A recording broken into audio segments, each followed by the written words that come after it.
When I opened my eyes after 18 months in a coma, I expected to see Tyler's face filled with relief and tears of joy. Instead, I found myself staring at a wedding announcement pinned to my hospital room bulletin board. Tyler Brooks and Vanessa Kane, married 3 weeks ago at Riverside Manor. The woman in the white dress was radiant, glowing with happiness as she kissed my husband under an arch of white roses. Before we jump back in, tell us where you're tuning in from, and if this story touches you, make sure you're subscribed, because tomorrow, I've saved something extra special for you. What Tyler didn't know was that his new wife had been stealing from his business accounts for months, and I had the proof locked away in a safety deposit box he'd forgotten I had access to. What Vanessa didn't know was that our marriage was never legally dissolved, making her an unwitting participant in bigamy. But the biggest surprise of all was what I discovered about the night of my accident, and how it would bring both their carefully constructed lies crashing down. The fluorescent lights above my hospital bed buzzed with an irritating frequency that somehow felt both foreign and familiar. My throat was raw, my voice nothing more than a scratchy whisper when I tried to call for a nurse. The calendar on the wall read March 15, 2024. The last date I remembered was September 3, 2022. 18 months of my life had simply vanished, erased by what the medical charts at the foot of my bed called a traumatic brain injury sustained in a motor vehicle accident. Dr. Rachel Martinez found me sitting up in bed, staring at that wedding announcement, with trembling hands. Rachel had been my college roommate before she became one of Cedar Falls' most respected neurologists, and the relief in her dark eyes when she saw me awake was genuine and overwhelming. She rushed to my bedside, her professional composure cracking as tears streamed down her cheeks. "Amanda, thank God," she whispered, taking my hand in both of hers. "We weren't sure you'd ever wake up. Your brain activity had been so minimal for the past 6 months that we'd started discussing long-term care options." I held up the wedding announcement, my voice barely audible. "Rachel, what is this? When did Tyler get married?" The color drained from her face. She glanced toward the door, then back at me, clearly struggling with how much to reveal. "Amanda, there's so much you need to know. Tyler, he claimed that you had expressed wishes about not wanting to be kept on life support indefinitely. He said you'd discussed it after your mother passed away from her long illness." That was a lie.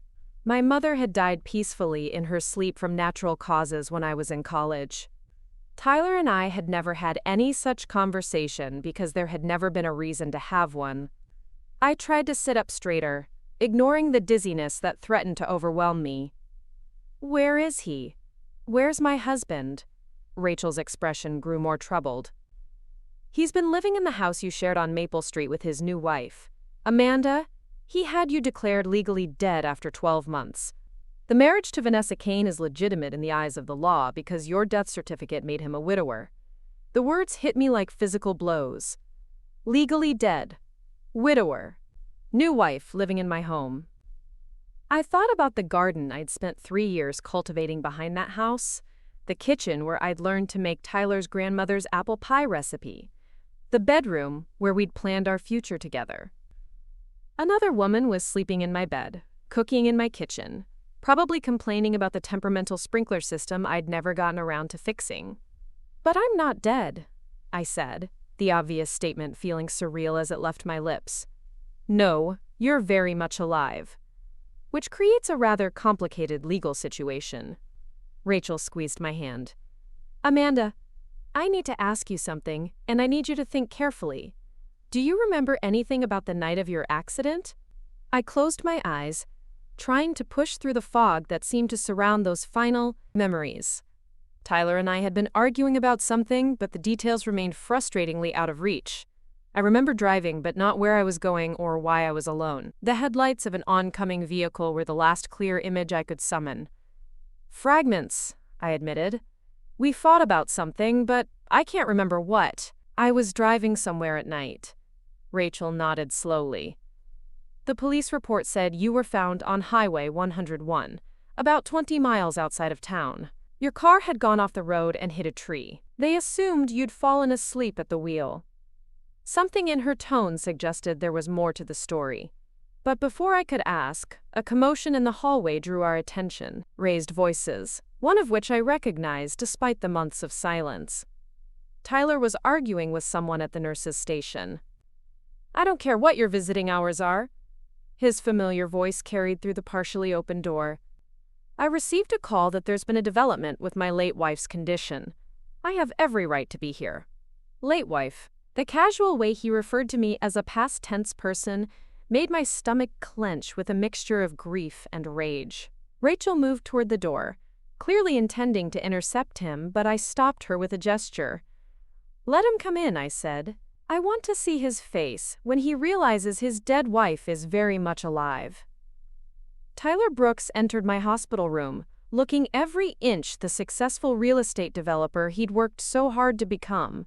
His dark hair was perfectly styled, his expensive suit tailored to his athletic frame. He'd always been handsome in a conventional way, the kind of man who looked good in Christmas cards and at charity fundraisers.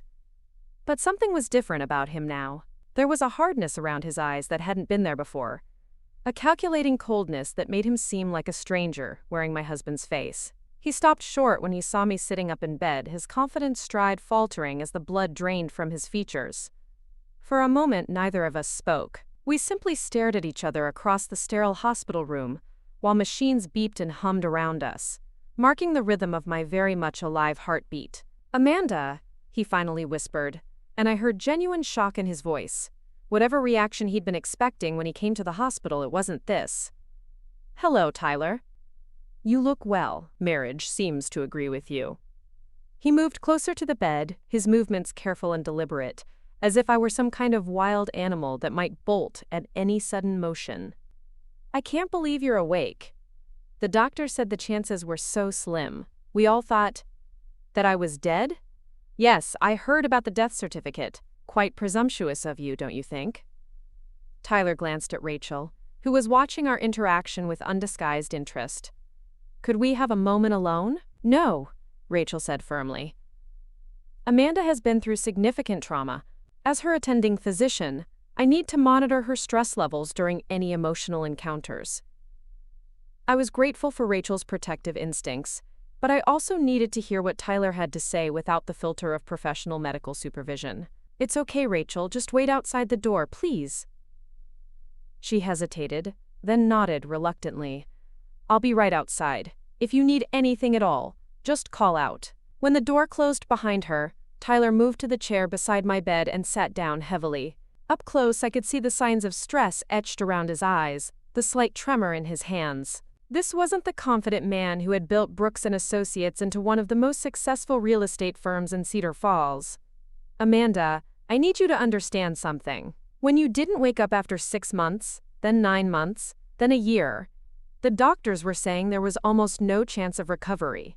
Your brain scans showed minimal activity. I had to make impossible decisions about your care, about our finances, about our future." "Our future? Or your future with Vanessa Kane?" His jaw tightened. "That's not fair. I mourned you. I grieved for the life we'd planned together. Vanessa helped me through the darkest period of my life." "How convenient. Tell me, when did this grieving widower find comfort in the arms of his secretary? Before or after you had me declared dead?" Tyler stood abruptly, pacing to the window that overlooked the hospital parking lot. "Vanessa wasn't my secretary when we met. She was handling the legal aspects of your estate. She was professional, compassionate, understanding. Our relationship developed naturally over time." I studied his profile as he stared out the window, noting the defensive set of his shoulders, the way he avoided eye contact when discussing his new wife. There were pieces of this story that didn't fit together, details that felt rehearsed rather than genuine. "Tell me about the night of my accident," I said quietly. Tyler turned from the window, his expression guarded. "What do you want to know? You were in a car accident. These things happen." "What were we fighting about?" For just a moment, something flickered across his features. Fear, maybe, or recognition. "I don't remember arguing. You went out to meet your sister Linda for dinner, but you never made it to the restaurant. That detail struck me as wrong, though I couldn't yet articulate why. Linda lived across town, and the restaurant where we usually met was in the opposite direction from where my car was found. Why would I have been on Highway 101, heading away from Cedar Falls rather than toward it? "I'd like to see Linda," I said. "Has she been to visit me during all this time?" "Of course. She was here constantly for the first few months.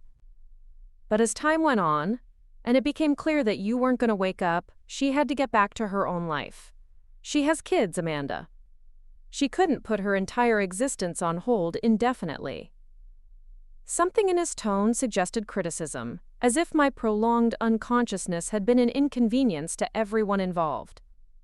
I made a mental note to call Linda as soon as I was able, to get her version of events and understand what had really happened during those 18 months. Tyler moved back to the chair, leaning forward with his elbows on his knees in a posture that was familiar from countless conversations during our marriage.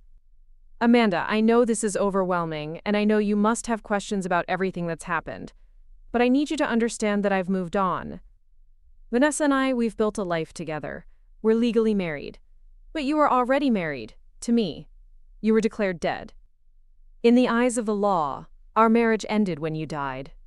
Except I didn't die." Tyler ran his hands through his perfectly styled hair, disrupting its careful arrangement. "This is going to be complicated. There will be legal implications, financial considerations. The house, the business, our joint accounts, everything had to be settled as part of your estate." I felt a chill that had nothing to do with the hospital air conditioning. "What happened to my things, my personal belongings?" "Most of them are in storage. Some of Vanessa's belongings are at the house now, but we kept your important items safe." Important items. As if 18 years of accumulated memories and possessions could be reduced to a few boxes in a storage unit. I thought about my grandmother's jewelry, the photo albums chronicling our relationship, the collection of vintage books I'd been gathering since college. All of it apparently deemed unimportant enough to be packed away and forgotten. "I want to see the house," I said. Tyler shook his head immediately. "That's not a good idea. Vanessa doesn't know about this yet. She's going to need time to process the situation." "Vanessa is going to need time?" "I'm the one who woke up to find her husband married to someone else. I'm the one whose entire life has been erased while I was unconscious. I understand you're upset, but you have to see this from her perspective too. She married a widower. She's been taking care of a man who lost his wife in a tragic accident. This isn't her fault." The way Tyler defended his new wife sparked something hot and angry in my chest. During our marriage, he'd never... Preparing and narrating this story took us a lot of time, so if you are enjoying it, subscribe to our channel. It means a lot to us. Now back to the story.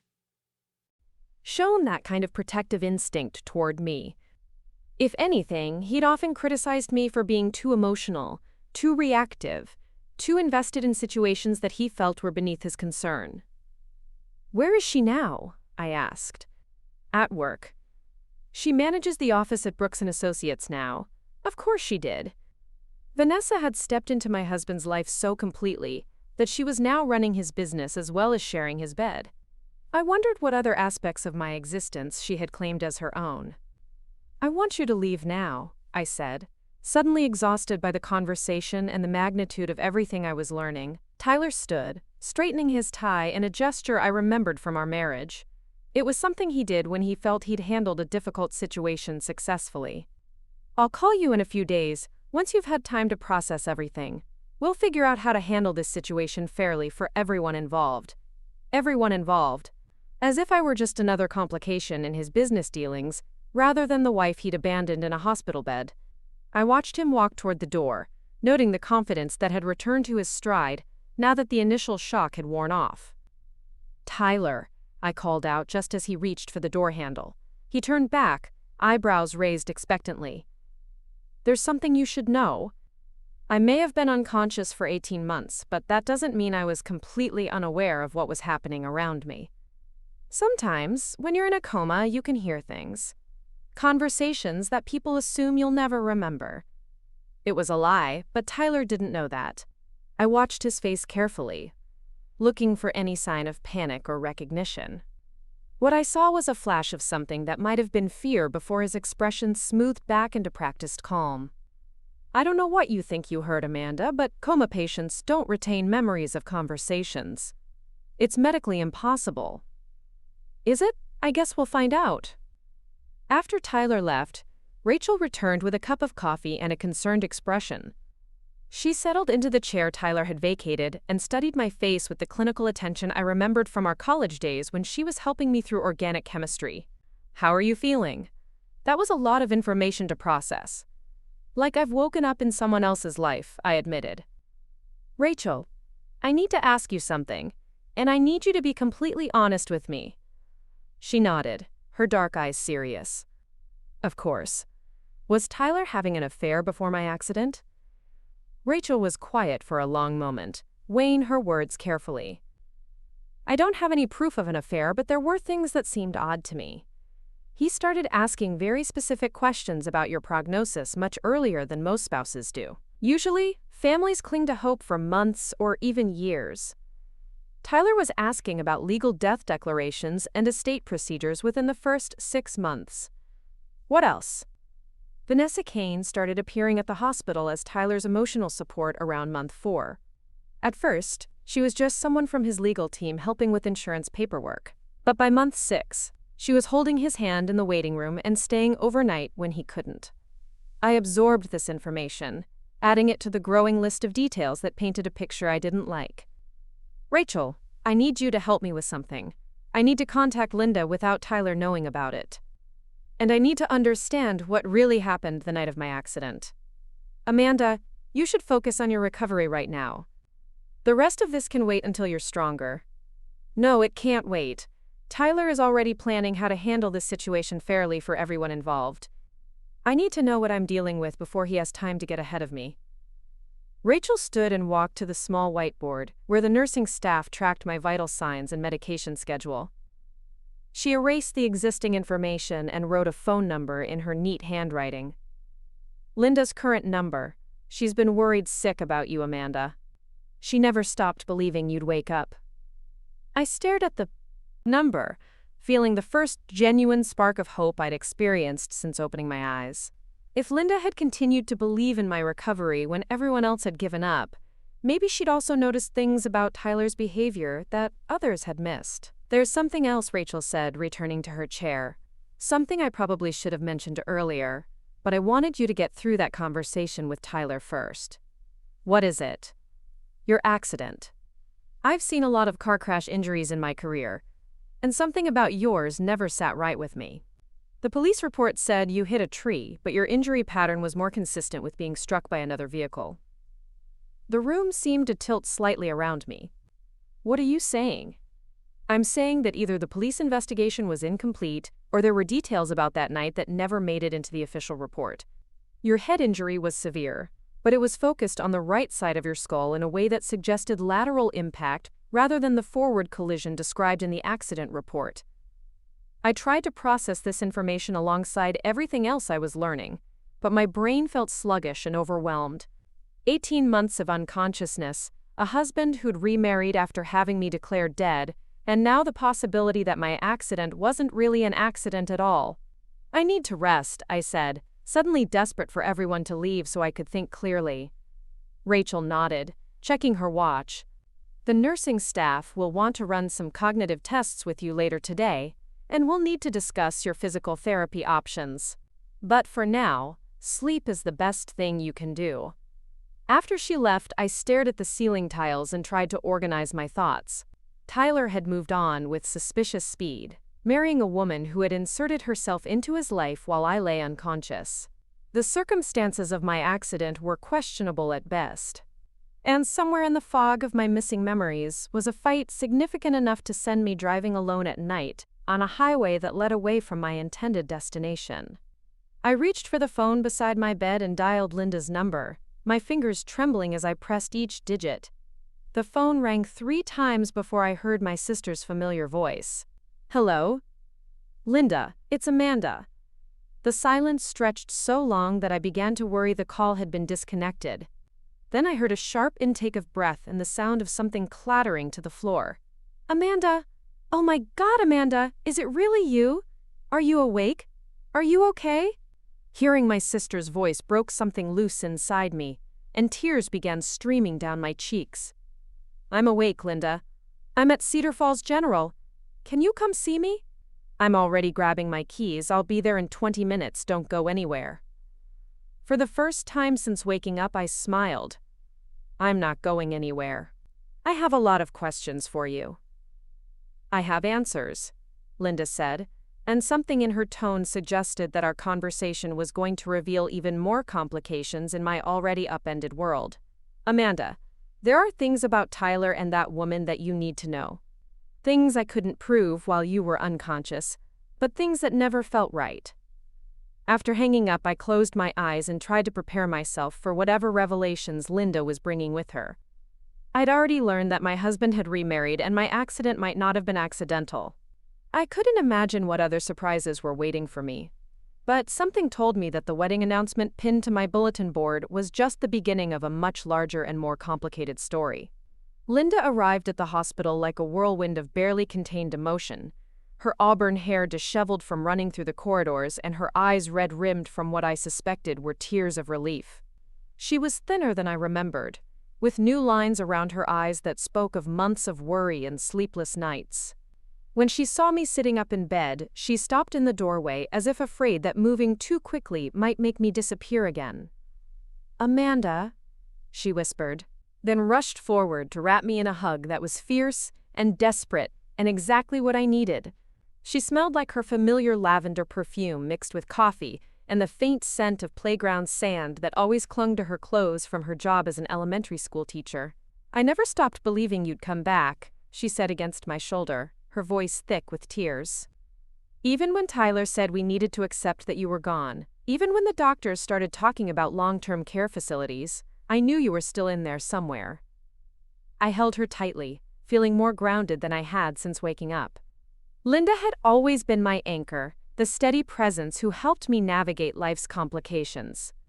5 years older than me, she'd stepped into a maternal role after our parents died, and her unwavering faith in my recovery was the first genuinely comforting thing I'd experienced in this strange new reality. "Tyler said you stopped visiting," I said when we finally pulled apart. Linda's expression darkened immediately. "That's a lie. I was here every single day for the first year. I read to you, played your favorite music, brought fresh flowers every week. I only started coming less frequently when Tyler banned me from your room." "He banned you? Why would he do that?" Linda settled into the visitor's chair, her hands clenched into fists in her lap. "Because I started asking too many questions about the night of your accident. Because I refused to accept his version of events. Because I caught him in several lies about what happened that evening." My heart began beating faster. "What kind of lies?" "For starters, he told everyone you were going to meet me for dinner at Romano's that night. But Amanda, I was home with the kids.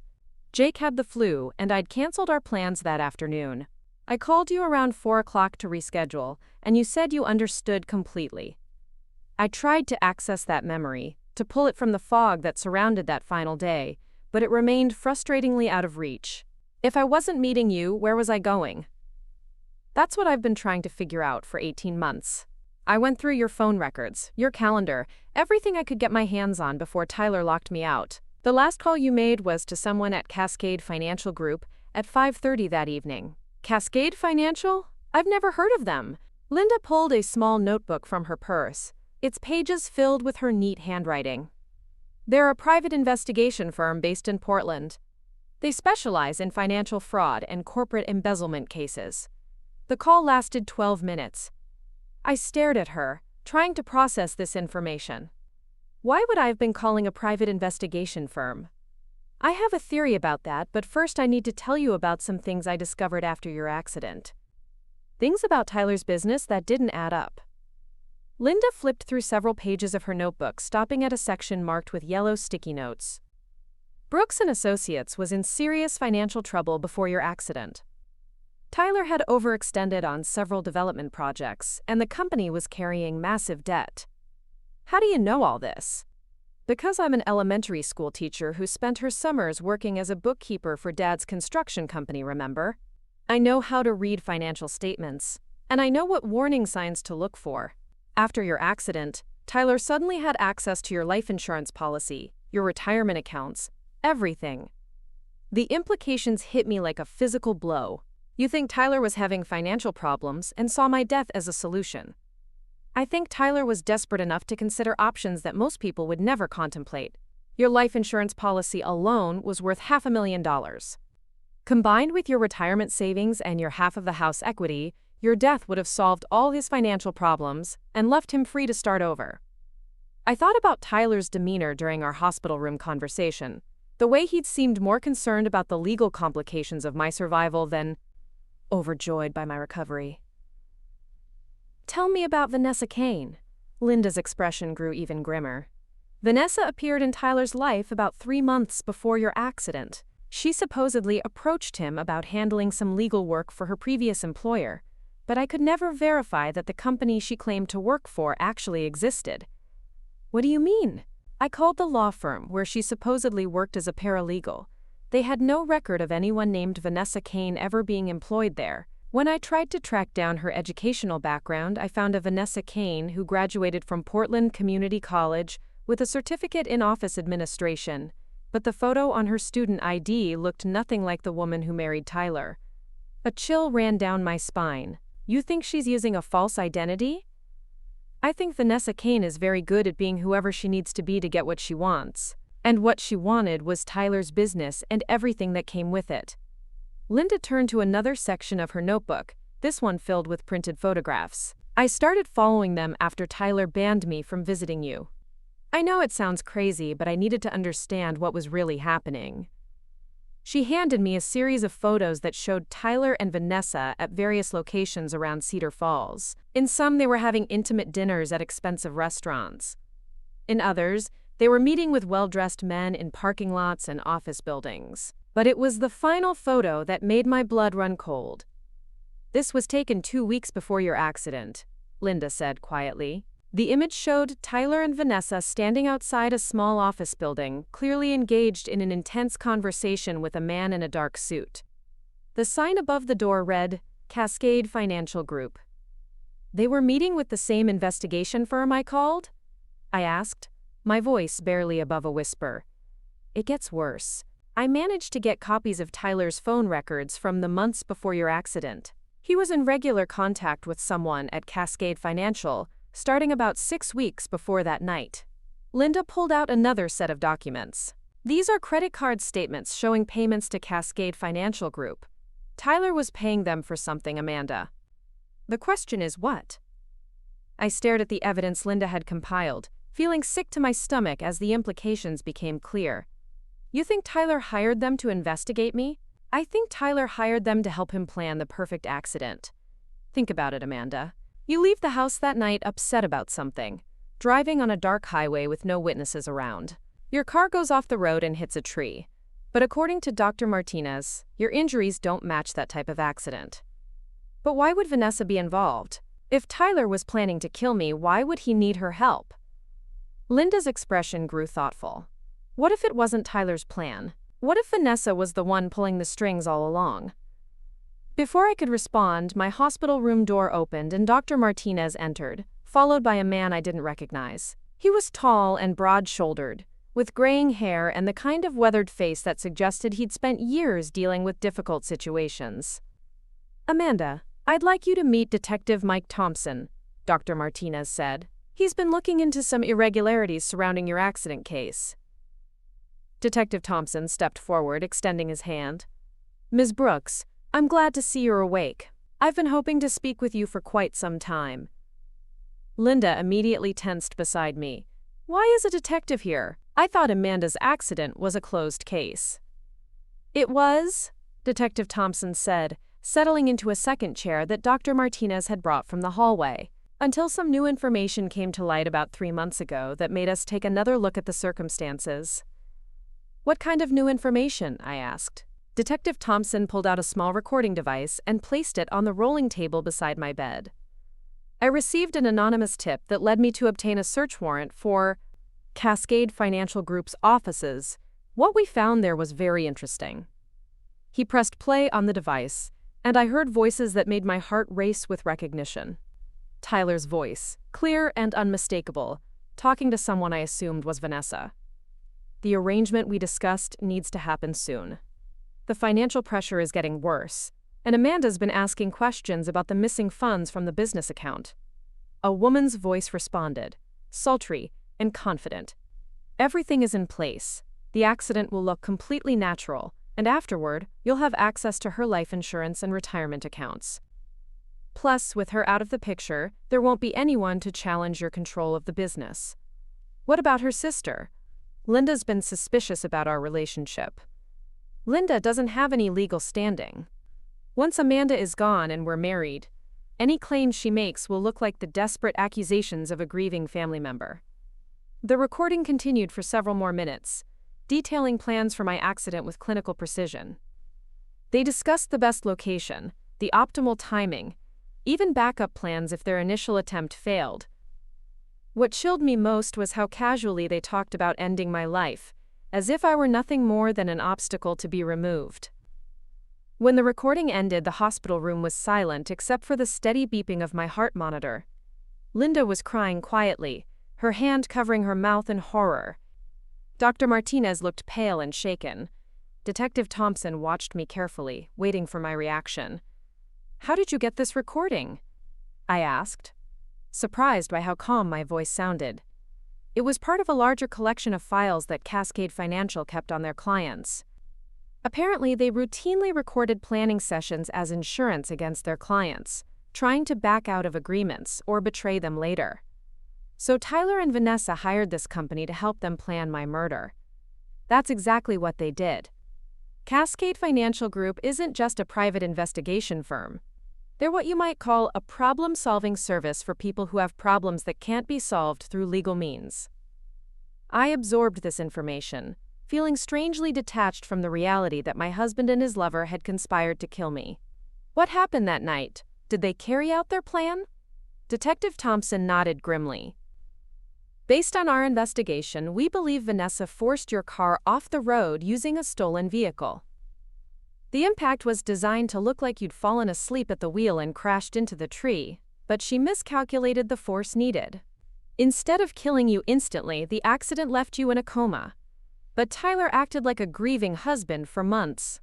Because the plan was always for him to appear devastated by your tragic death, he needed to maintain that performance until he could legally access your financial accounts and marry Vanessa without suspicion. Linda leaned forward, her voice shaking with rage. So they've been living off Amanda's money this entire time, thinking they'd gotten away with attempted murder. Not just living off it, Detective Thompson said. They've been very busy. Tyler used Amanda's life insurance payout to stabilize Brooks and Associates, and Vanessa has been systematically draining the company's accounts ever since they got married. I looked up sharply. What do you mean, draining the accounts? Detective Thompson smiled for the first time since entering the room. This is where the story gets interesting. You see, Vanessa Kane, or whatever her real name is, appears to be a professional con artist. We've found evidence linking her to similar schemes in 3 other states over the past decade. He pulled out a file folder and spread several photographs across my bedside table. Each showed the same woman I'd seen in Tyler's wedding announcement, but with different hair colors and styles, different clothing, different names on identification documents. In Nevada, she was Sarah Mitchell, married to a casino owner who died in a suspicious boating accident. In Arizona, she was Jennifer Walsh, widow of a successful contractor who suffered a fatal heart attack just 6 months after their wedding. In Colorado, she was Lisa Crawford, whose husband fell down a flight of stairs and broke his neck. She's a serial killer, Linda whispered. She's a black widow, Detective Thompson corrected. And Tyler was never meant to be her final target. He was just a convenient stepping stone to access the assets she really wanted. Which were what? Your family's trust fund. I stared at him blankly. What family trust fund? Detective Thompson looked confused. You don't know about the Walsh family trust? Linda suddenly went very still beside me. Oh my God, Amanda. I completely forgot with everything that's been happening. The trust from Great Aunt Meredith. What trust? I asked, feeling like I was missing crucial pieces of a puzzle. Great Aunt Meredith died about 2 years ago, Linda explained. She left a substantial trust fund that was split between us, but there were conditions. The money could only be accessed by beneficiaries who were married and over the age of 35. I'm 34. You'll be 35 next month. The trust was set up so that you'd gain access to your portion on your 35th birthday, provided you were still married. Detective Thompson nodded. The trust is worth approximately $2.7 million. Your portion would be $1.35 million. I felt the room spinning around me as the full scope of Vanessa's plan became clear. She wasn't just after Tyler's business and my life insurance. She was after the trust money. By marrying Tyler after your apparent death, she positioned herself to claim your inheritance as his widow. The trust documents have provisions for posthumous transfers to surviving spouses. But I'm not dead. No, you're not. Which means that when you turn 35 next month, you'll have legal access to money that Vanessa has been counting on receiving. Money she's probably already borrowed against or committed to other ventures. Linda grabbed my hand. Amanda, this means you have leverage. You have something she wants desperately, and now that you're awake, she can't get it. Detective Thompson stood up, collecting his photographs and files. Ms. Brooks, I need to ask you to consider working with us on this case.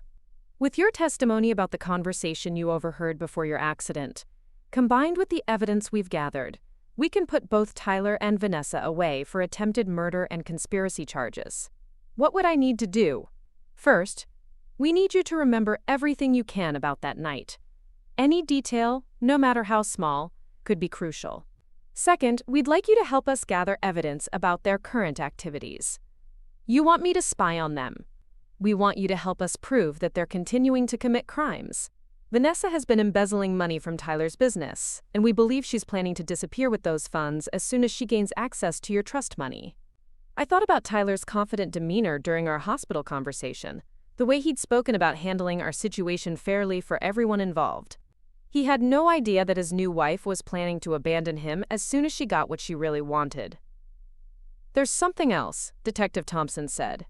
Something that might help you decide whether to cooperate with our investigation. He handed me a final photograph, this one showing a young woman who looked strikingly similar to me.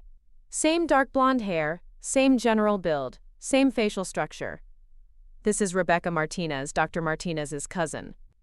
She disappeared in Nevada 3 years ago, shortly after the casino owner's death. Her body was never found, but her car was discovered at the bottom of Lake Tahoe. Dr. Martinez, who had been silent throughout most of the conversation, finally spoke up. Rebecca was supposed to testify in the investigation of Sarah Mitchell, the woman we now know as Vanessa Kane. The day before she was scheduled to give her statement to police, she vanished. I stared at the photograph, seeing my own face reflected in Rebecca's features. You think Vanessa targets women who look like her. We think Vanessa has a very specific type, and that she chooses her victims based on how easily she can assume their identities afterward. You, Rebecca, and the other women she's targeted all share similar physical characteristics. The implications of this revelation settled over me like a cold weight. I hadn't been chosen randomly as Tyler's wife, or even targeted specifically for my money. I'd been selected because I fit Vanessa's preferred victim profile, someone she could potentially replace if necessary. I'll help you, I said quietly. I want both of them to pay for what they've done. Detective Thompson nodded approvingly. Good. We'll start by monitoring their activities and documenting any evidence of ongoing crimes. But first, you need to focus on your recovery and getting your strength back. After Detective Thompson and Dr. Martinez left, Linda and I sat in contemplative silence. The magnitude of what I had learned was overwhelming, but beneath the shock and fear, I felt something else growing. Anger, yes, but also a fierce determination to reclaim my life and make sure that Tyler and Vanessa faced consequences for their actions. Linda, I said finally, I need you to help me with something. Anything. I need to get out of this hospital and back into my life without Tyler knowing I'm coming. I want to see what he and Vanessa have done to my home, my business, everything I worked for. Linda looked concerned. Amanda, you've been unconscious for 18 months. You need time to recover, to rebuild your strength. I've been recovering for 18 months. My body may be weak, but my mind is clear, and I need to start fighting back before they have time to cover their tracks or disappear with my money. What do you have in mind? I thought about Tyler's reaction when I'd implied that I might have overheard conversations during my coma. The flash of fear in his eyes told me that he and Vanessa had secrets they couldn't afford to have exposed. I'm going to give them exactly what they think they want, I said. I'm going to let them believe I'm weak, confused, and grateful to be alive. I'm going to make them think I don't remember anything important about the night of my accident. And then I'm going to watch them make mistakes while I gather evidence of everything they've done. Tyler always underestimated me during our marriage. He thought I was too trusting, too naive to see through his manipulations. It's time to show him how wrong he was. Linda smiled for the first time since arriving at the hospital. I like this plan. What do you need me to do? First, I need you to help me get discharged from the hospital as quickly as possible. Then I need you to take me somewhere. Tyler won't think to look for me while I plan my next move. You can stay with me and the kids. Mark's been asking about you constantly, and Jake will be thrilled to see his favorite aunt. I felt a surge of affection for Linda's children, my nephew and niece who had grown 18 months older while I lay unconscious. How are they handling all this? They've been worried about you, but kids are resilient. Mark's been saving drawings to show you when you woke up, and Jake has been practicing piano pieces he wanted to play for you. The thought of seeing my nephew and niece again, of reconnecting with the family I'd been torn away from, gave me strength. Tyler and Vanessa had stolen 18 months of my life, but they hadn't destroyed the relationships that truly mattered. There's one more thing I need, I said. I need to access my safety deposit box at First National Bank. What's in there? I smiled, remembering the precautions I'd taken during the final months of my marriage, when Tyler's behavior had started to worry me. Insurance. I may not have remembered the details of that night, but I apparently had enough sense to protect myself before everything went wrong. Linda raised an eyebrow. What kind of insurance? The kind that's going to help us prove that Tyler and Vanessa aren't the only ones who know how to plan ahead. As visiting hours came to an end and Linda prepared to leave, I felt more hopeful than I had since waking up. Tyler and Vanessa thought they'd eliminated me as a threat to their plans. They had no idea that their biggest mistake wasn't failing to kill me in that car accident. Their biggest mistake was underestimating what I was capable of when I set my mind to getting justice.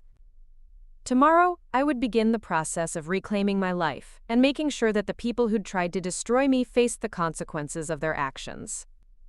Tyler wanted to handle our situation fairly for everyone involved. I was going to make sure he got exactly what he deserved. 3 days later, I signed my discharge papers with hands that shook only slightly from residual weakness, not fear. Dr. Martinez had been reluctant to release me so quickly, but the physical therapy assessments showed that my motor functions were returning rapidly, and my cognitive tests revealed no lasting damage from the brain injury. What she didn't know was that I'd been pushing myself through extra exercises during the night shifts when the hospital was quiet, determined to regain my strength as quickly as possible. Linda arrived to pick me up wearing dark sunglasses and a baseball cap, looking more like she was planning a covert operation than a simple hospital pickup. She'd borrowed her neighbor's sedan instead of driving her own recognizable minivan, and she'd mapped out a route to her house that avoided the main roads where Tyler might spot us.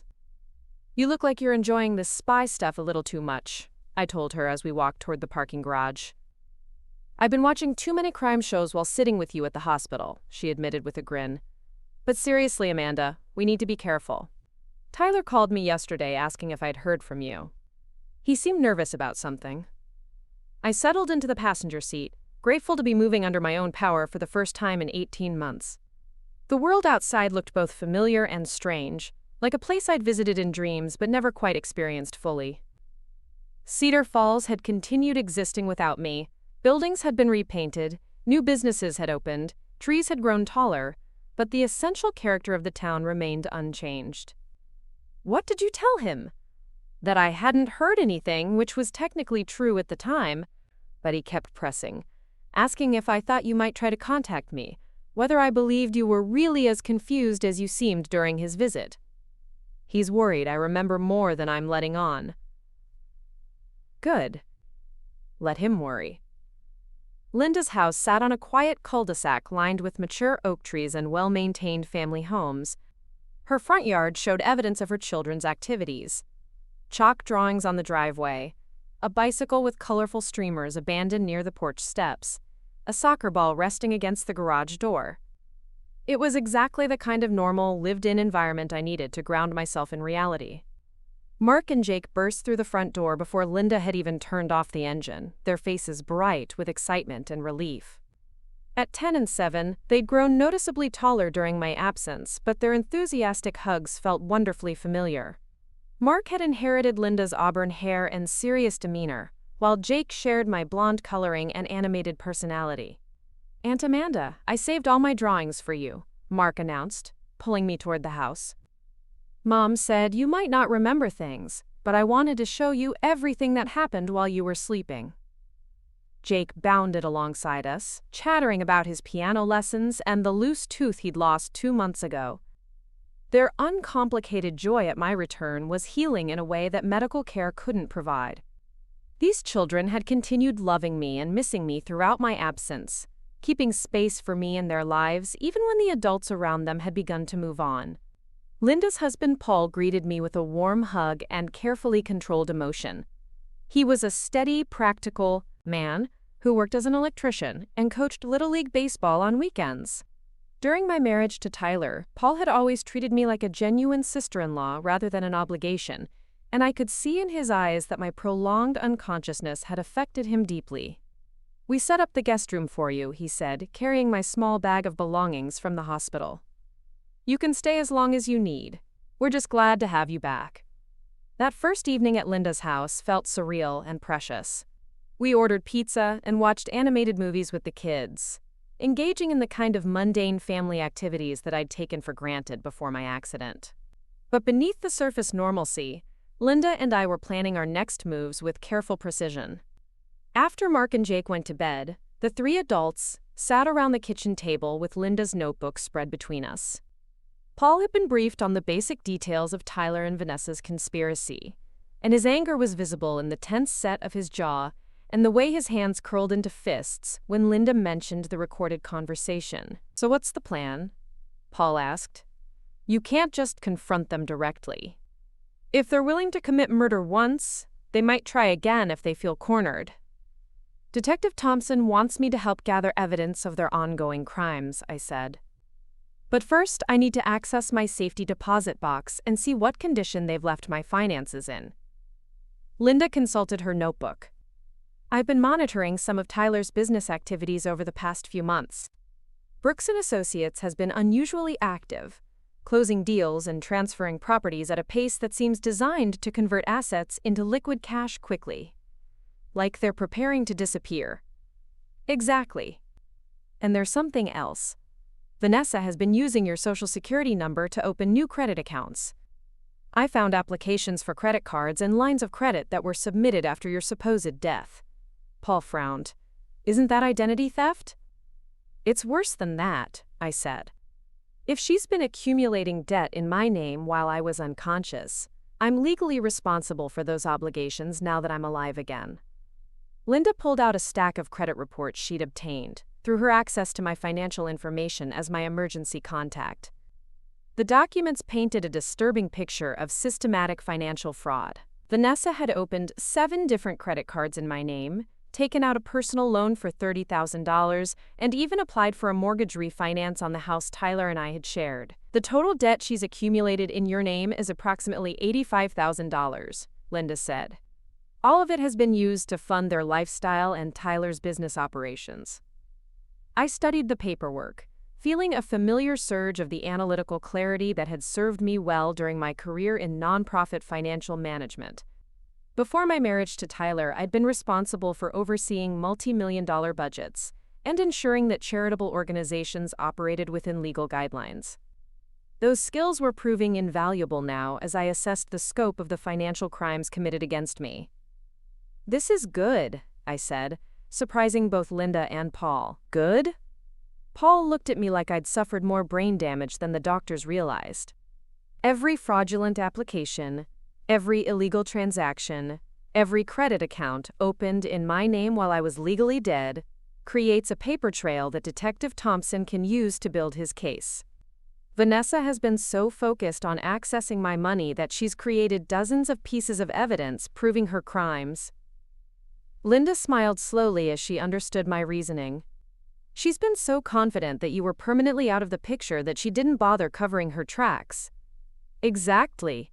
And now I'm going to use her overconfidence against her. The next morning, Linda and I drove to First National Bank with a carefully rehearsed plan. I would access my safety deposit box, while Linda created a distraction by conducting routine banking business at the main counter.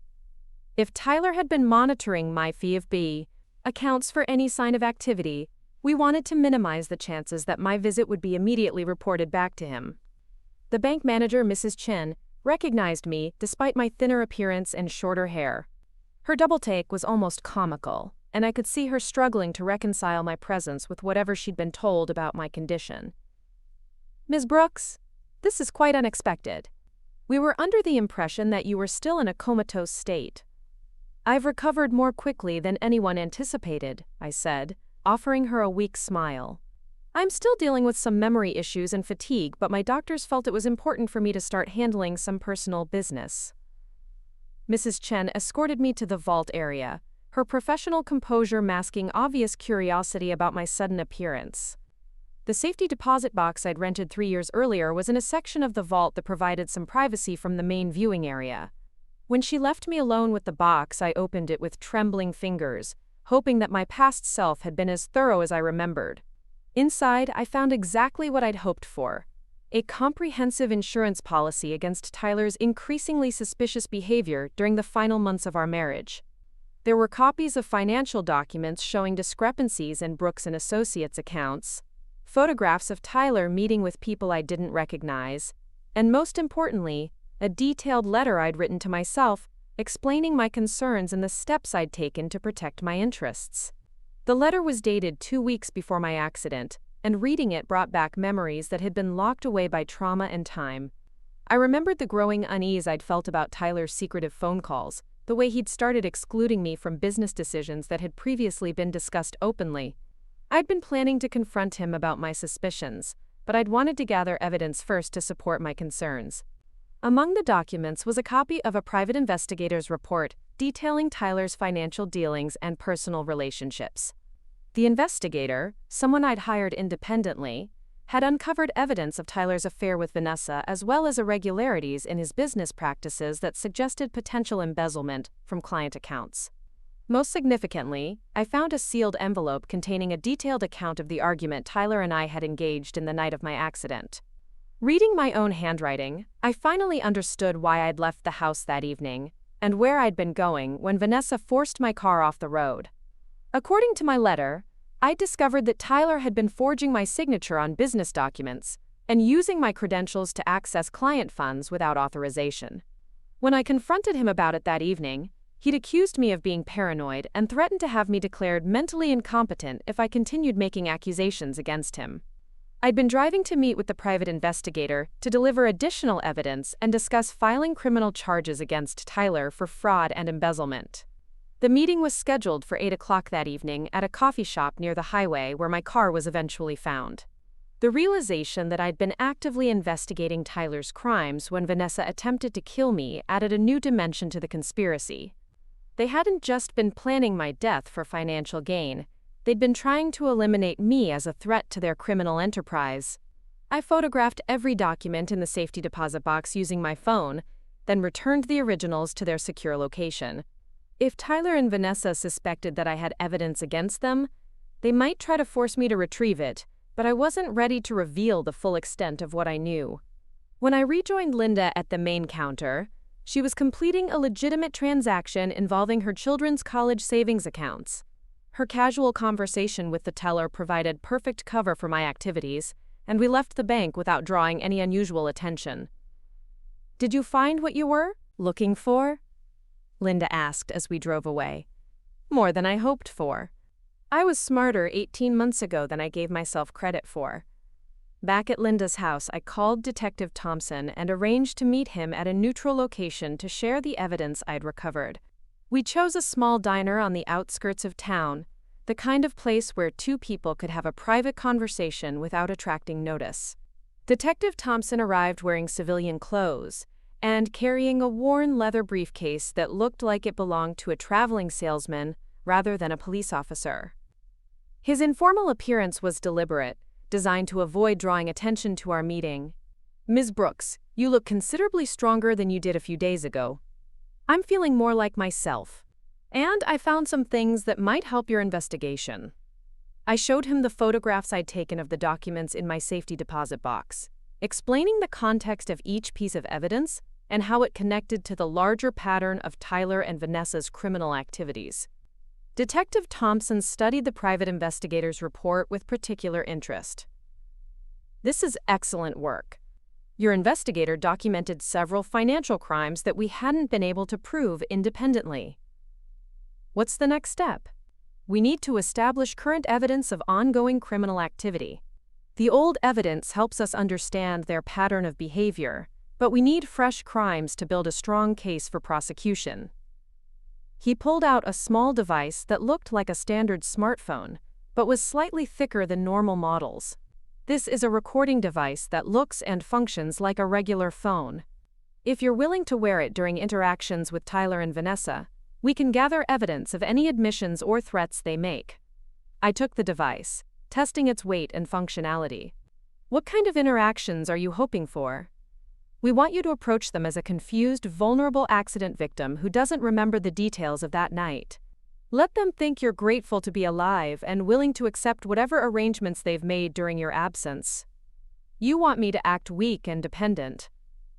We want you to appear non-threatening while encouraging them to reveal information about their crimes. If they believe you're not a danger to them, they might be careless about what they say in your presence." I considered the risks of this approach. Tyler and Vanessa had already tried to kill me once, and they might view my survival as a threat that needed to be eliminated permanently. But I also understood that gathering evidence against them would require taking calculated risks. "When do we start?" "Tomorrow evening. We've learned that Tyler and Vanessa will be attending a charity fundraiser at the Cedar Falls Country Club.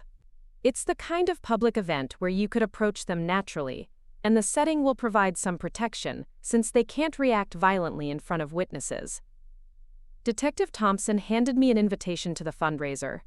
"How did you get this?" "We have friends in the community who understand what's at stake.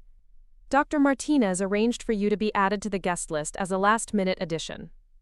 I examined the invitation, noting that the event was a benefit for the local children's hospital.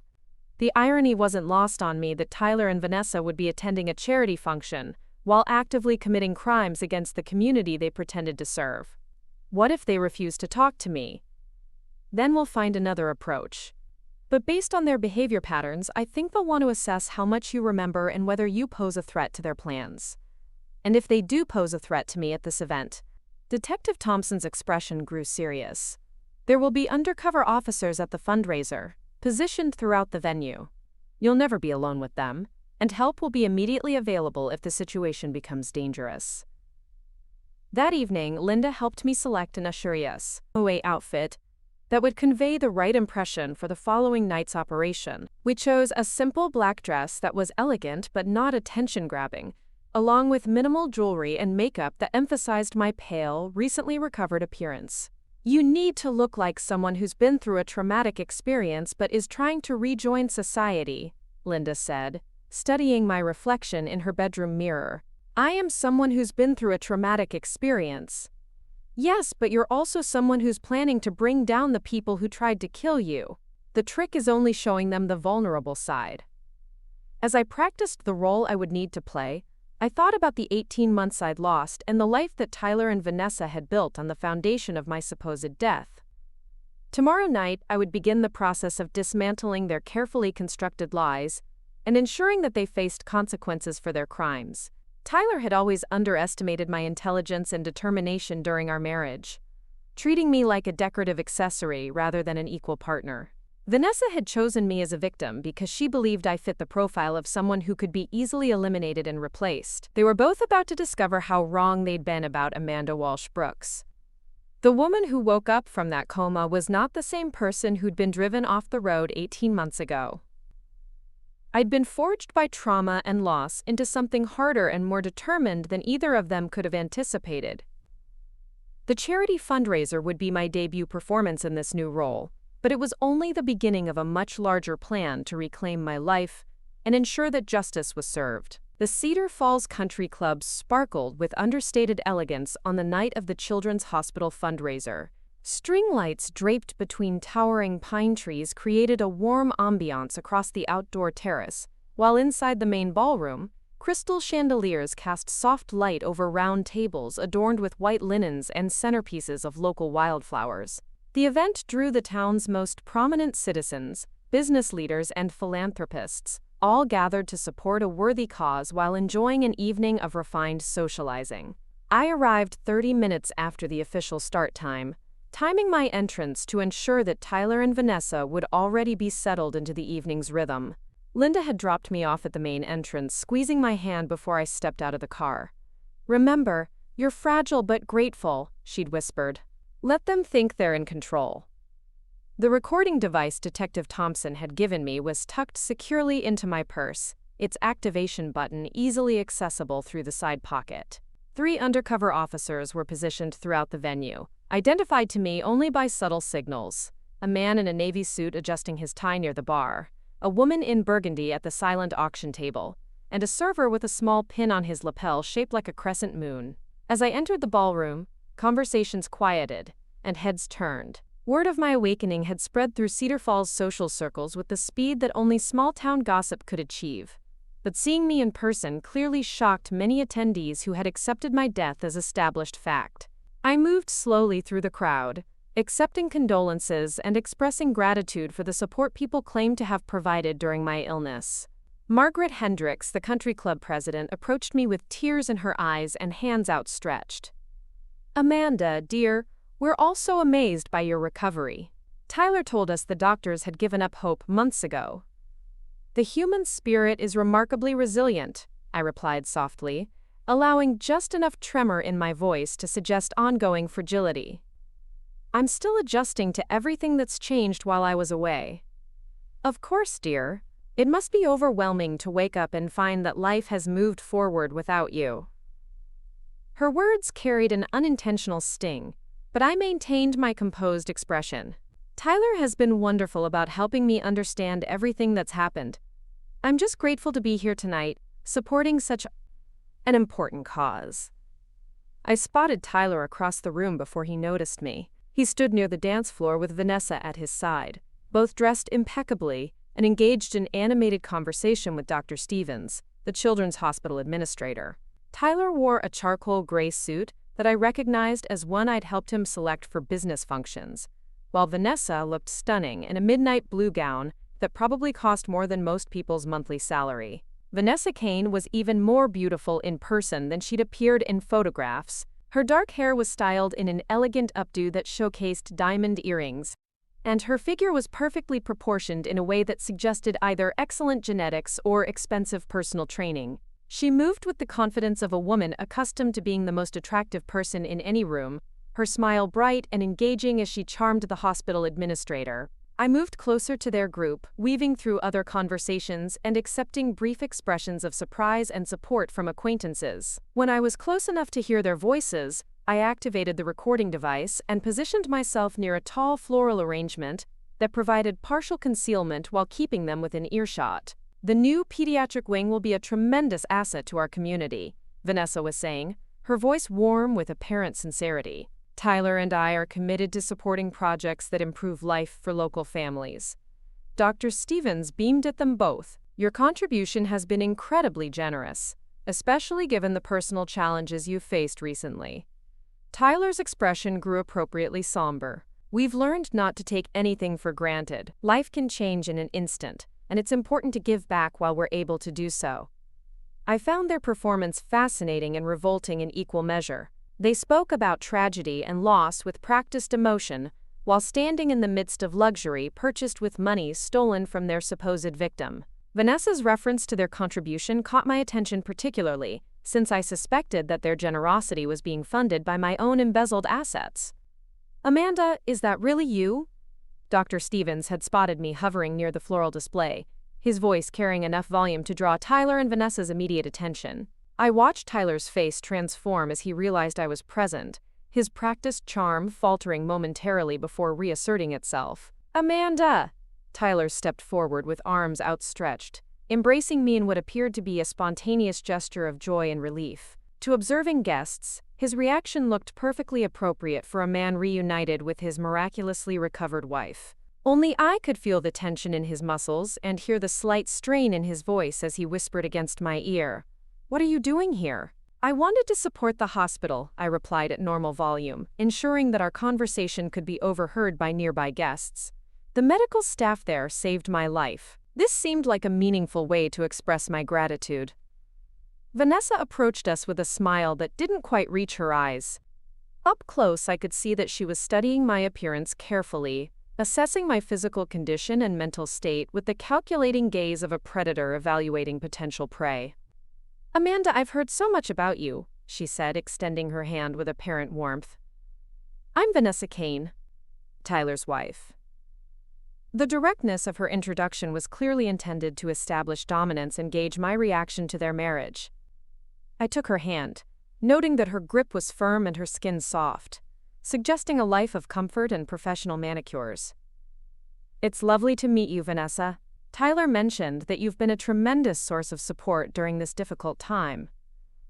"We've all had to adapt to challenging circumstances," she replied diplomatically. "But tonight is about celebration and community support, not dwelling on past difficulties." Dr. Stevens, oblivious to the undercurrents of tension, continued his enthusiastic discussion of the hospital's expansion plans. "Amanda, you should be proud to know that your husband and Vanessa have been among our most generous supporters. Their contribution will help fund the new trauma wing." "That's wonderful," I said, looking directly at Tyler. "I'm sure the money will be put to excellent use helping people recover from unexpected accidents." Tyler's jaw tightened, almost imperceptibly at my choice of words, but he maintained his pleasant expression. "The hospital staff performed miracles with your care, Amanda. Supporting their work feels like the least we can do, especially considering how much we've all gained from modern medical intervention," Vanessa added smoothly. "Tyler's business has thrived even during the most challenging period of his personal life. Success creates an obligation to share that good fortune with others." I wondered if she realized how revealing her comment was. Any genuinely caring spouse would focus on the emotional aspects of Tyler's supposed loss, not the financial benefits that had resulted from my absence. "Business has been good then?" I asked Tyler directly. "I'm sorry, I'm still catching up on everything that's happened while I was unconscious. The doctors say my memory may take time to fully return." "Brooks and Associates has expanded significantly," Tyler replied carefully. "We've acquired several new properties and taken on larger development projects." "How exciting! I remember you always wanted to grow the company beyond Cedar Falls. Have you been able to explore opportunities in other markets?" Vanessa and Tyler exchanged a quick glance that most observers would miss, but I caught the subtle communication between them. My questions about business expansion had touched on something they preferred not to discuss publicly. "We've been exploring various possibilities," Vanessa said, smoothly redirecting the conversation. "But tonight, let's focus on the wonderful cause we're all here to support." Dr. Stevens seized the opportunity to elaborate on the hospital's fundraising goals, giving Tyler and Vanessa a chance to compose themselves while I listened with appropriate interest. During this lull, I noticed James Brooks, Tyler's business partner, approaching our group with his wife Carol trailing behind him. James had always been the operational backbone of Brooks and Associates, while Tyler handled client relations and public representation. During my marriage, I'd observed that James possessed a detailed understanding of every transaction and contract the company handled, making him either a valuable ally in Tyler's criminal enterprises or a potential witness to illegal activities. "Amanda, what a wonderful surprise," James said, his greeting warm but his eyes troubled.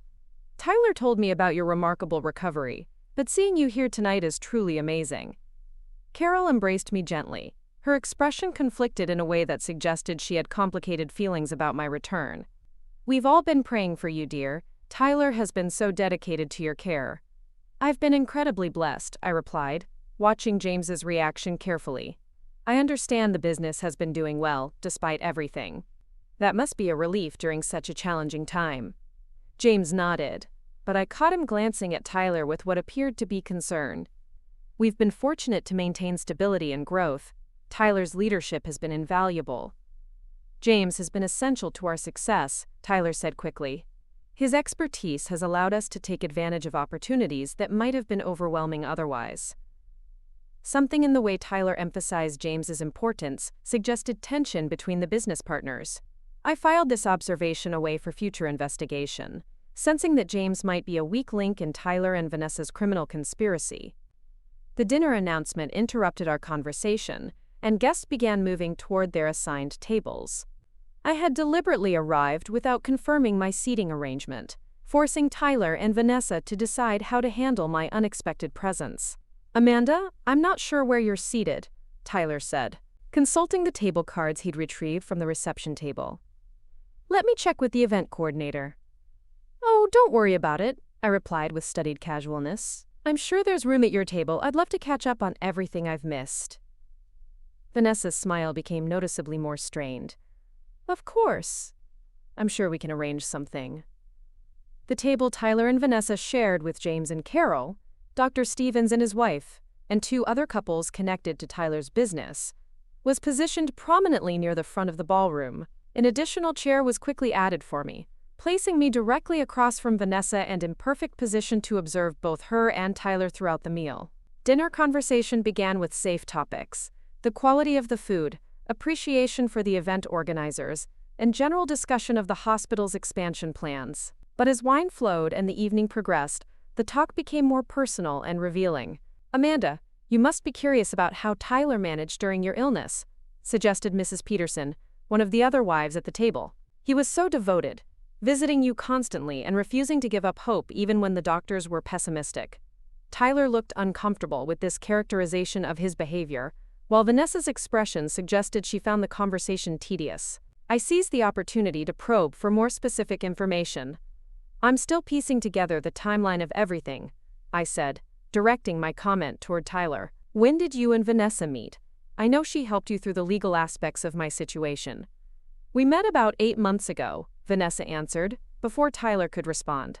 "I was working with a law firm that specializes in medical and estate planning issues. Tyler needed guidance navigating the complexities of your care and the legal implications of your condition." 8 months ago would place their first meeting well before Tyler had me declared dead, which contradicted their earlier claims about the development of their relationship. I mentally noted this discrepancy while maintaining an expression of innocent curiosity. "That must have been such a difficult time for you, Tyler, making those kinds of decisions about someone you love." "It was the hardest thing I've ever faced," Tyler replied, his voice carrying what sounded like genuine emotion. "Having to accept that you might never wake up. Planning for a future that didn't include you." Vanessa's support was invaluable during that period. "We found comfort in each other during a very dark time," Vanessa added, reaching across the table to touch Tyler's hand. "Neither of us was looking for a relationship, but sometimes life brings people together when they most need support."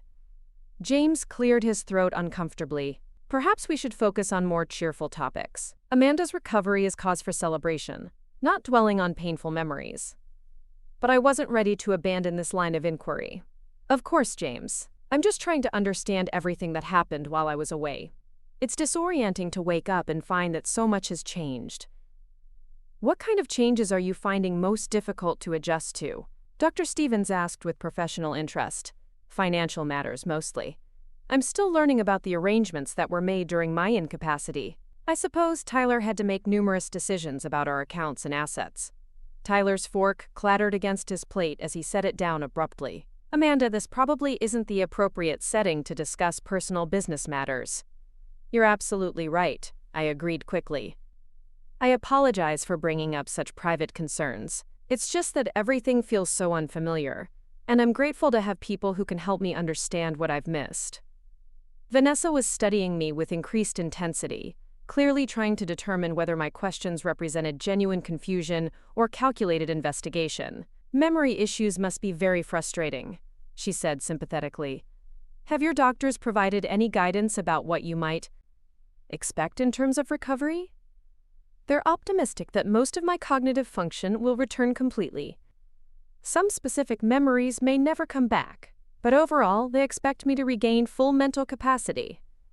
I watched both Tyler and Vanessa carefully as I delivered this information, noting the subtle tightening around Tyler's eyes and the way Vanessa's smile became slightly more forced. The possibility that I might recover memories of the night of my accident clearly concerned them.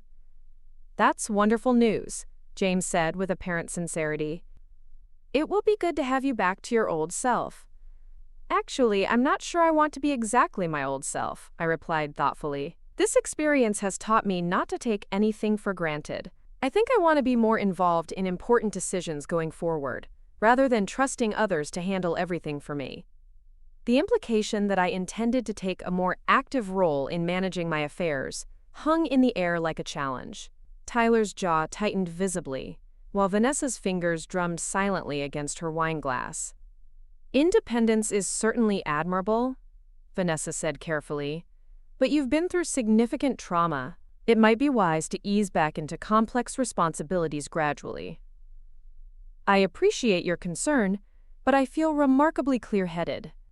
In fact, I've been thinking about resuming some of my nonprofit work. There's something energizing about the idea of helping people who are facing their own challenges." Tyler leaned forward slightly. "Amanda, you should focus on your own recovery before taking on additional responsibilities. There's no rush to dive back into demanding work." "Maybe not, but I've always found purpose in helping others. And after everything the medical staff did for me, I feel an obligation to give back to the community that supported me." "Speaking of giving back," Dr. Stevens interjected, "have you given any thought to sharing your recovery story? It could provide hope for other families dealing with similar situations." "That's an interesting idea. I think people would be fascinated to hear about everything that happened during my unconsciousness. The business decisions that were made, the legal arrangements, the personal relationships that developed. It's quite a remarkable story when you consider all the details." My comment was deliberately ambiguous, but Tyler and Vanessa both understood the underlying threat. I was suggesting that I might make my story public, potentially exposing their activities to scrutiny. "Recovery stories can be inspiring," Vanessa said diplomatically, "but they can also be quite personal. Some experiences are better kept private out of respect for everyone involved." "True, but I believe in transparency and accountability. People deserve to understand what really happened, especially when public figures are involved." The rest of dinner passed with increasingly strained conversation as Tyler and Vanessa struggled to maintain their composure while processing the implications of my presence and comments. I continued to play the role of a confused but grateful accident victim, asking innocent questions that carried subtle threats. As the evening wound down and guests began departing, Tyler approached me near the coat check area. "Amanda, we need to talk privately. There are things you need to understand about the current situation. Of course, I have questions too. There are some gaps in my understanding that I'd like to fill in." "Not here. Can you come to the house tomorrow evening? There are documents and explanations that might help clarify things for you." I pretended to consider his invitation carefully. "I think that would be helpful. What time works for you?" 7 o'clock, and Amanda, it would be better if this conversation remained between us for now, until you have a complete picture of everything that's happened." "I understand completely." As I waited for Linda to pick me up, I reflected on the evening's revelations. Tyler and Vanessa had revealed several pieces of information that contradicted their previous statements. And their discomfort with my questions suggested they were hiding much more than I'd initially suspected. Most importantly, Tyler's invitation to visit the house provided an opportunity to gather evidence in the location where they felt most secure. Tomorrow evening's conversation would either provide the proof Detective Thompson needed to arrest them, or it would force them to make their next move in the deadly game we were all playing. Either way, I was ready for whatever came next. The house I'd shared with Tyler for 6 years looked different under the pale autumn evening light. Vanessa had changed the exterior paint from warm cream to stark white, and the garden I'd carefully cultivated had been replaced with geometric landscaping that prioritized appearance over life. Even the front door had been painted black instead of the welcoming blue I'd chosen when we first moved in. I sat in Linda's car for a moment, steeling myself for what lay ahead. Detective Thompson and his team were positioned strategically around the neighborhood, ready to respond if the situation became dangerous. The recording device in my purse was activated, and a backup transmitter had been sewn into the lining of my jacket. "You don't have to do this," Linda said for the third time. "There has to be another way to get the evidence you need. This is the way that ensures they can't hurt anyone else. Tonight we end this." I walked up the familiar pathway, noting that even the doorbell had been changed. When Tyler opened the door, I was struck by how much older he looked than he had just the night before. His confident facade from the charity event had been replaced by obvious stress, and his usually perfect hair was disheveled. "Thank you for coming," he said, stepping aside to let me enter. "Vanessa is in the living room." The interior of the house was almost unrecognizable. My carefully chosen furniture had been replaced with sleek modern pieces that looked expensive but cold. The family photos that had lined the mantelpiece were gone, replaced by abstract art that probably cost more than most people's cars. It was as if every trace of my existence had been systematically erased and replaced with Vanessa's vision of sophistication. Vanessa stood near the fireplace, wearing a silk blouse and designer jeans, her hair pulled back in a casual style that somehow looked effortlessly perfect. She held a glass of red wine and gestured toward a bottle on the coffee table. "Would you like some wine, Amanda? It's a lovely Cabernet from a vineyard Tyler and I visited last month." "No, thank you. I'm still being careful about alcohol while my system recovers." I settled into one of the new chairs, deliberately choosing the seat that would give me the best view of both their faces while keeping my back to a solid wall. The skills I'd developed during my nonprofit career, reading donors and board members for signs of deception, served me well in this much deadlier negotiation. "So," Tyler began, settling onto the couch beside Vanessa, "I think we need to address the elephant in the room." "Which elephant would that be?" I asked with manufactured innocence. "Your questions last night made it clear that you're confused about the legal and financial arrangements that were necessary during your incapacity. I want to explain everything so there are no misunderstandings." Vanessa leaned forward slightly. "We understand this must be overwhelming, Amanda. Waking up to find that your entire life has been restructured while you were unconscious. But everything that was done was handled according to legal requirements." "I'm sure it was. Could you walk me through the timeline?" "I'm still having trouble organizing my memories chronologically." Tyler glanced at Vanessa before beginning. "After your accident, the doctors initially said your chances of recovery were good. But as months passed without improvement, they became more pessimistic. After a year with no sign of consciousness, they recommended that we consider long-term care options. And that's when you had me declared legally dead?" "That's when the court determined that your condition met the legal criteria for presumptive death," Vanessa corrected smoothly. "It's a standard procedure when someone has been unresponsive for an extended period with no medical hope of recovery." "I see. And when did your relationship begin?" Tyler and Vanessa exchanged another look. "We met when I was helping Tyler navigate the legal complexities of your situation," Vanessa said. "Our relationship developed gradually over several months as we worked together and supported each other through a difficult time." "How romantic. And the marriage?" "We married 6 months ago," Tyler said. "It felt important to formalize our commitment and create stability during an uncertain period." I nodded thoughtfully. "That makes sense. And the house? I notice you've made quite a few changes." "We thought it would be healthier to create a new environment rather than living surrounded by reminders of tragedy," Vanessa explained. "Tyler needed to move forward with his life." "Of course. What about my personal belongings? Family photos, jewelry, things with sentimental value?" Tyler shifted uncomfortably. "Everything important is in storage. We weren't sure what you'd want when, if you recovered. But you were sure I wouldn't recover. Otherwise, you wouldn't have had me declared dead." The medical evidence suggested recovery was extremely unlikely, Vanessa said carefully. We had to make decisions based on the information available at the time. I stood and walked to the mantelpiece, studying the expensive art that had replaced my family photographs. These are beautiful pieces. They must have been quite expensive. Vanessa has excellent taste, Tyler said proudly. She's transformed this place into something really special. I'm sure the interior design was costly. How have you been managing financially? I know the business was struggling before my accident. The temperature in the room seemed to drop several degrees. Tyler's jaw tightened, and Vanessa's fingers clenched around her wine glass. Brooks and Associates has been more successful than ever, Tyler said defensively.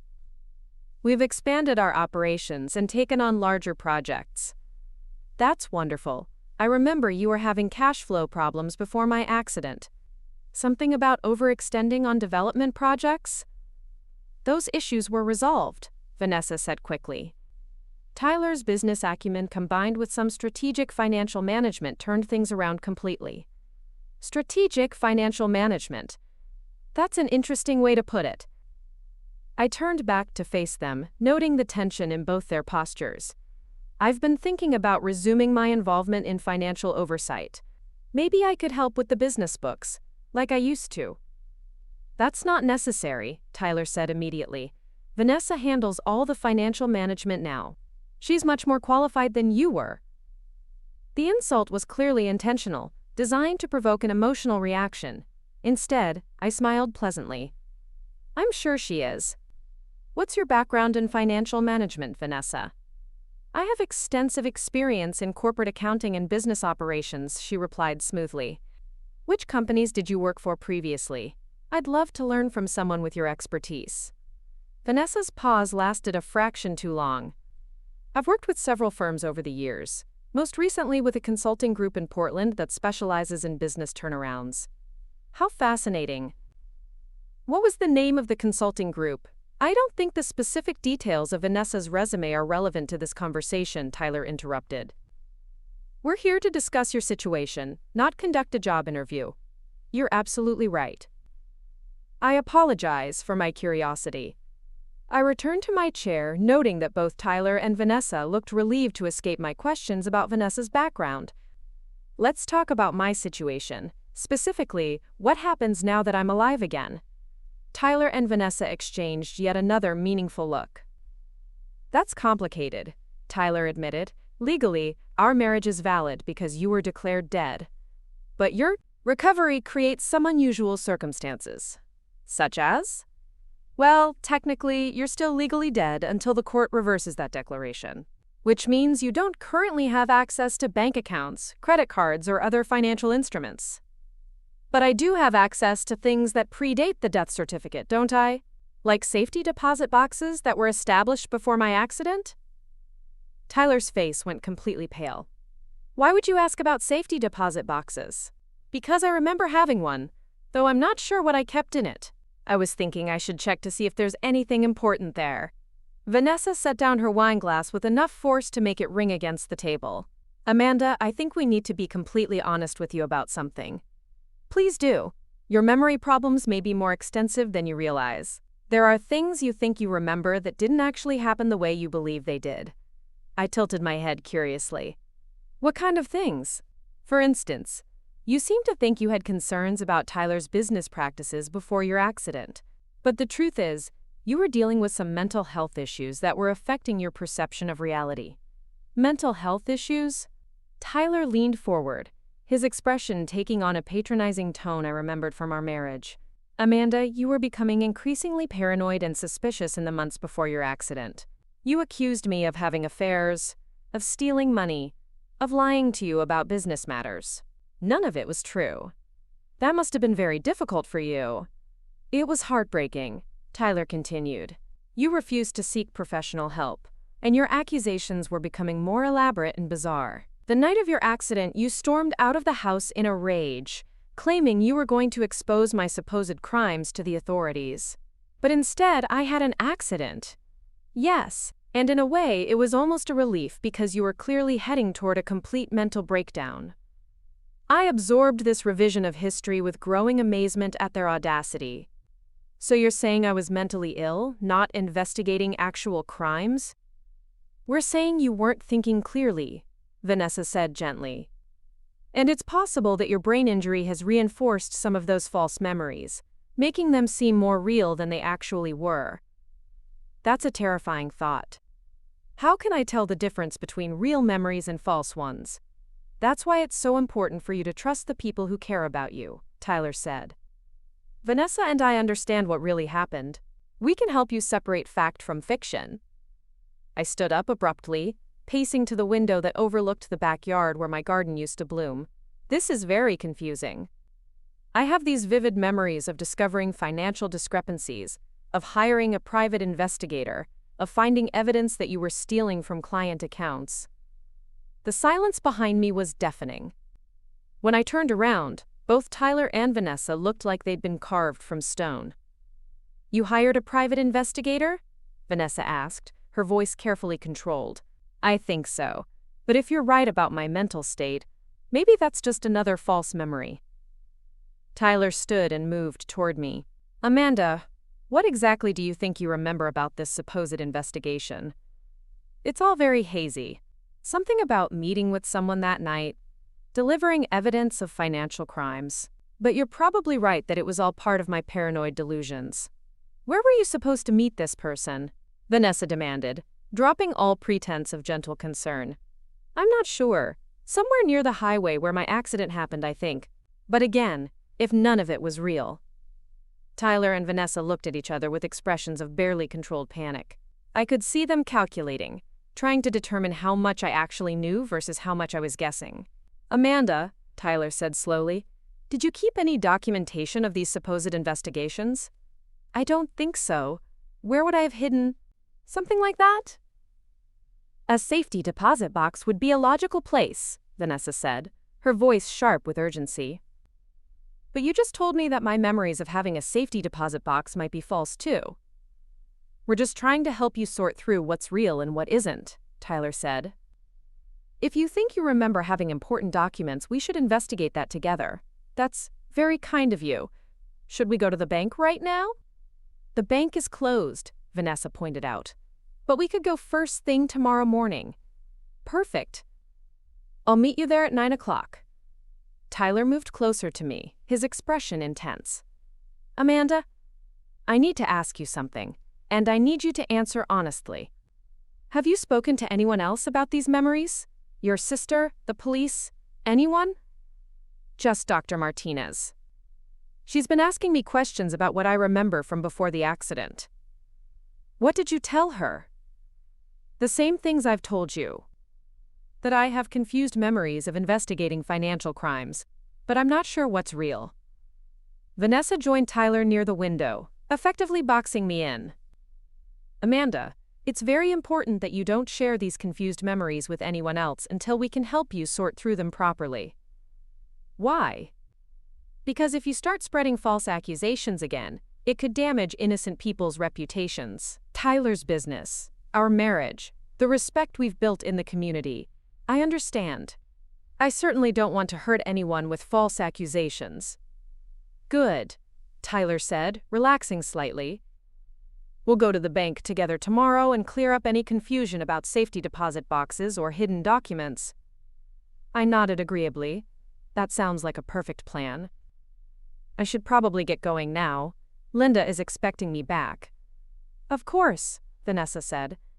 Thank you for being so understanding about everything, Amanda. I know this situation is complicated for all of us. As Tyler walked me to the door, I could feel both of them watching my every movement, analyzing every word I'd spoken for hidden meanings or threats. Amanda, Tyler said as I reached for the door handle, I want you to know that despite everything that's happened, I do care about your well-being. We both do. I appreciate that, Tyler. I know none of this has been easy for anyone. I walked to Linda's car with measured steps, resisting the urge to run despite the adrenaline coursing through my system. As we drove away, I could see Tyler and Vanessa silhouetted in the living room window, engaged in what appeared to be an intense conversation. How did it go? Linda asked. They're planning to kill me tomorrow morning at the bank, I said matter-of-factly. What? They think I have evidence hidden in a safety deposit box that could expose their crimes. They're going to accompany me to the bank tomorrow morning, ostensibly to help me sort through my confused memories. And then? And then they're going to make sure I have another accident before I can access whatever evidence they think I've hidden. Linda pulled over to the side of the road, her hands shaking. Amanda, we have to call Detective Thompson right now. I already did. He's been listening to everything through the transmitter. By tomorrow morning, Tyler and Vanessa will be in custody, and I'll finally have my life back. The next morning arrived gray and drizzly, typical Pacific Northwest weather that seemed appropriate for the conclusion of such a dark chapter. Detective Thompson called at 7 a.m. to confirm that arrests had been made without incident. They're both in custody, he reported. Tyler for conspiracy to commit murder, attempted murder, fraud, and embezzlement. Vanessa for the same charges, plus identity theft, and suspected involvement in multiple murders across 3 states. What happens now? Now you get to reclaim your life. The death certificate will be reversed, your financial accounts will be restored, and you'll be able to move forward knowing that the people who tried to destroy you are facing justice. 3 months later, I stood in the garden behind my restored house, planting spring bulbs that would bloom when the worst of winter had passed. The legal proceedings had moved swiftly once Tyler and Vanessa realized the weight of evidence against them. Tyler had accepted a plea bargain that would keep him in prison for the next 15 years, while Vanessa faced life in prison for multiple counts of murder and attempted murder. Linda approached from the house carrying 2 cups of coffee and wearing the satisfied expression of someone who had fought a long battle and won. The insurance company called, she said, settling onto the garden bench I'd recently restored. They're processing your life insurance claim reversal and should have a check for you within the week. Good. I want to establish a foundation to help other families dealing with suspicious accidents and insurance fraud. That seems fitting. I continued planting bulbs, thinking about the strange journey that had brought me to this moment. 18 months of unconsciousness had cost me dearly, but it had also taught me valuable lessons about resilience, the importance of family, and the necessity of fighting for justice even when the odds seemed impossible. Any regrets? Linda asked. I considered the question seriously. About Tyler and Vanessa facing consequences for their crimes? None. About losing 18 months of my life? Every day. But I'm alive, I'm free, and I have the chance to build something better from what's left. And the foundation? The Rebecca Martinez Foundation for Victim Advocacy. Dr. Martinez wants to help establish it in memory of her cousin. Linda smiled. Rebecca would have liked that. As the afternoon sun broke through the clouds, illuminating the garden where new life was taking root, I felt genuinely hopeful about the future for the first time since waking up in that hospital bed. Tyler and Vanessa had tried to erase me from existence, but they had failed to understand the most important truth about survival.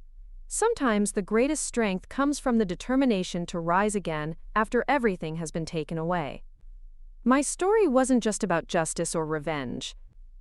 It was about reclaiming identity, rebuilding trust, and proving that even the most carefully planned crimes can be undone by courage, intelligence, and the unwavering support of people who refuse to give up on those they love. The bulbs I planted that day would bloom in spring, a reminder that life finds a way to regenerate and flourish even after the harshest winter. And like those flowers, I had emerged from my own dark seasons stronger, wiser, and more determined than ever to make the most of the second chance I'd been given. Up next, you've got 2 more standout stories right on your screen. If this one hit the mark, you won't want to pass these up. Just click and check them out.